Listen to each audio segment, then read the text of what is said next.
ship can be unloaded and loaded in only 6 hours. It's a tough job at the best of times. It's even tougher when there's a typhoon brewing.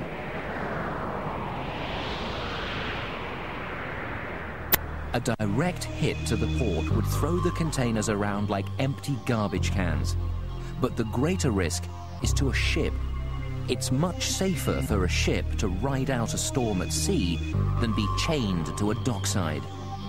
So it's a race against the weather to get unloaded and back to the relative safety of the open seas. One ship can have anything up to 10,000 containers on board. The captain first has to communicate where each of the containers are kept in the hull. Then it's down to the HIT operators to get the right ones out and move them into the right parking spot in the yard.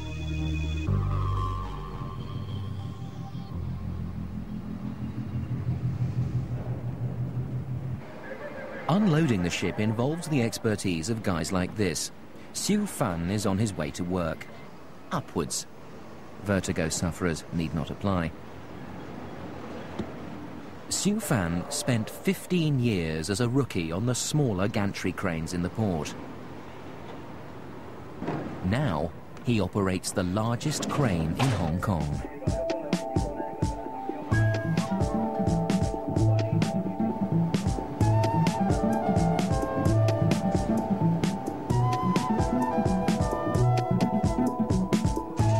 Siu Fan has to sit 40 meters above the ground. Moving his crane along rails, he positions it beside a ship. Then he has to haul each 30-ton container off the back of the ship and place it precisely onto a truck chassis. The smallest mistake can be very expensive and often highly dangerous. This massive crane uses an incredible piece of lifting equipment called a spreader. It's called a spreader because it can spread or expand to carry two 20-foot-long, 30-ton containers at once. It can reach into a hold 15 meters below sea level and lift up to 40 meters above the deck. Siu Fan maneuvers his cabin at a speed of 3 meters a second, hovering over the ship's containers. The accuracy required to pick up and drop each container into its exact position comes down to Siu Fan's eagle eyes and his rock-steady nerves.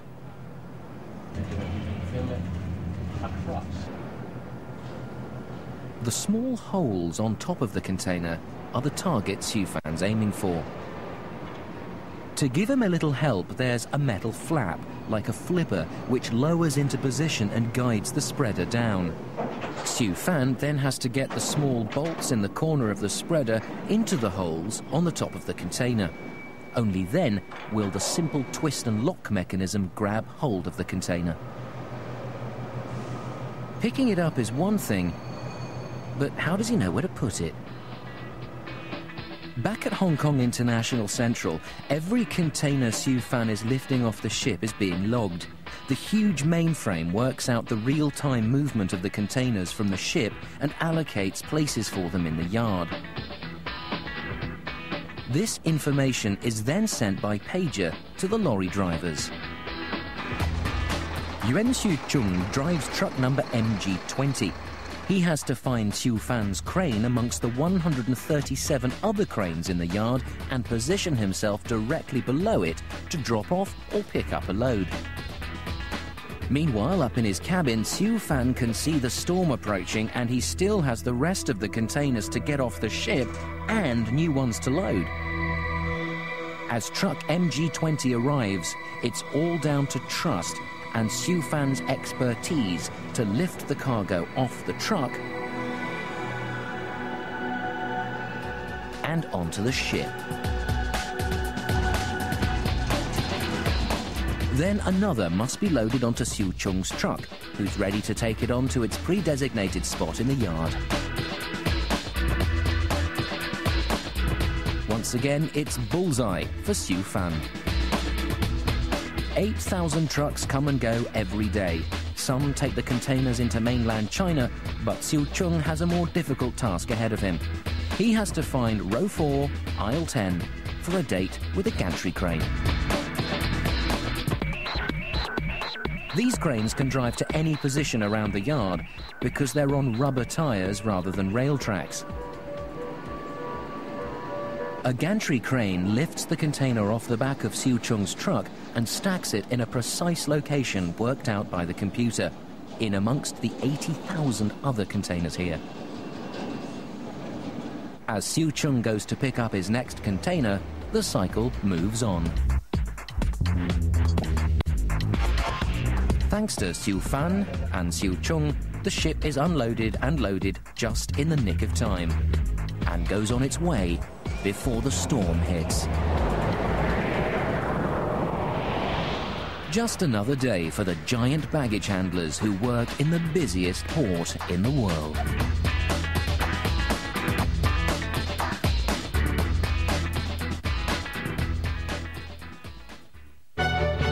Behind the most ordinary objects hide the most extraordinary stories. Coming up, the contact lens, a miniature wonder of engineering that brings the world into focus for 95 million people. Next, on How Do They Do It?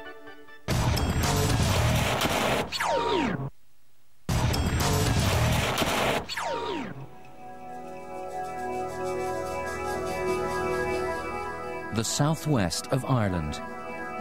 You might think of poetry and music, but these days you should be thinking of white-hot, high-tech industry. This is a state-of-the-art industrial plant. It covers some 250,000 square feet, and it makes the contact lens. 95 million people depend on contact lenses, but why? The eye is an amazing organ, but if it's not in perfect proportion, light entering the eye is going to be out of focus. Many people's eyes don't grow in perfect proportion, therefore light doesn't focus on the back of the eye. This results in what optometrists call refractive errors. To correct poor vision, some tool must adjust the focal point, and that means using a lens.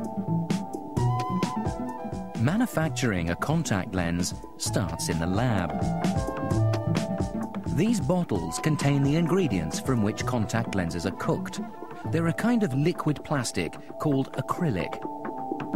Acrylic is pretty strong stuff. A little goes a long way. We get about 25,000 contact lenses from each of these bottles. The acrylic is distilled and purified and mixed in giant blenders. The process bears a passing resemblance to another traditional Irish pastime. Outside of the whisky factories, this has got to be one of the biggest stills in Ireland, and it's legal. At a microscopic level, the acrylic now takes on an extraordinary structure. Its molecules will very quickly join up into long and easily shaped chains called polymers. To provoke this chain reaction, you add heat. Sounds straightforward enough, but there's a catch. The problem lies with the biology of the eye. The cornea is the only part of the human body that has no blood vessels. That means to stay healthy, it needs constant contact with air. Cover it up, and the cornea will fall prey to infection, and that could cause blindness. So, Bausch and Lomb have come up with a range of porous lenses that let air reach the eye.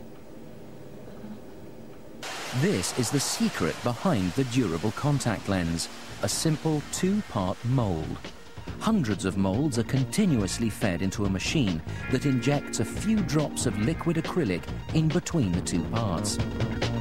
A casting machine moves the injected molds through a UV scanner that triggers the polymer chain reaction that turns the liquid into a lens. Each mold is individually made to prescription. Curiously, soaking polymer acrylic in water makes it more permeable to oxygen. If the eye can breathe, the lenses can be worn for longer.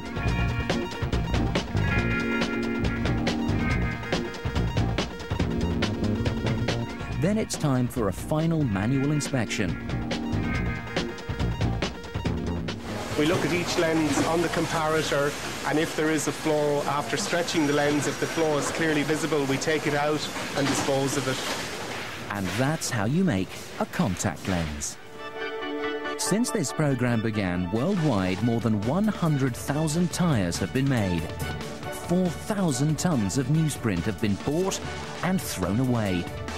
2 million excavators have lifted the equivalent of 80 million tons. Every product imaginable has been moved between the world's ports by 50,000 ships. And 95 million people have put in or taken out their contact lenses. Even the most ordinary objects have an extraordinary story to tell. We only have to watch and listen.